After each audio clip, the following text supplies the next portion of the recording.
আপনারা কে? Ma'am, uncle কি বাসায় আছে? বাবা তো বাসায় নেই।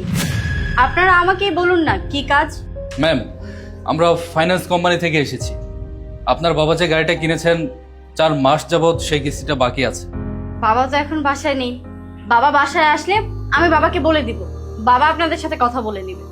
ম্যাম দেখেন, আমরা কিন্তু আপনার বাসার চাকর না যে আপনারা যা ইচ্ছা তাই ব্যবহার করবেন।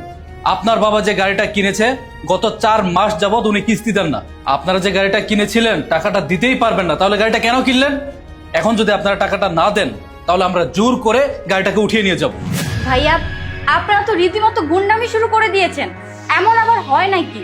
তাছাড়া বাসায় আমি একা, ভাইয়াও বাসায় নেই যে কোনো সিদ্ধান্ত নিবে। আমাদের একটা মান সম্মান আছে, আশেপাশের মানুষ আমাদেরকে যথেষ্ট সম্মান করে। এখন যদি আপনার গাড়িটা উঠিয়ে নিয়ে যান, আমাদের মানের ইজ্জত একদম শেষ হয়ে যাবে।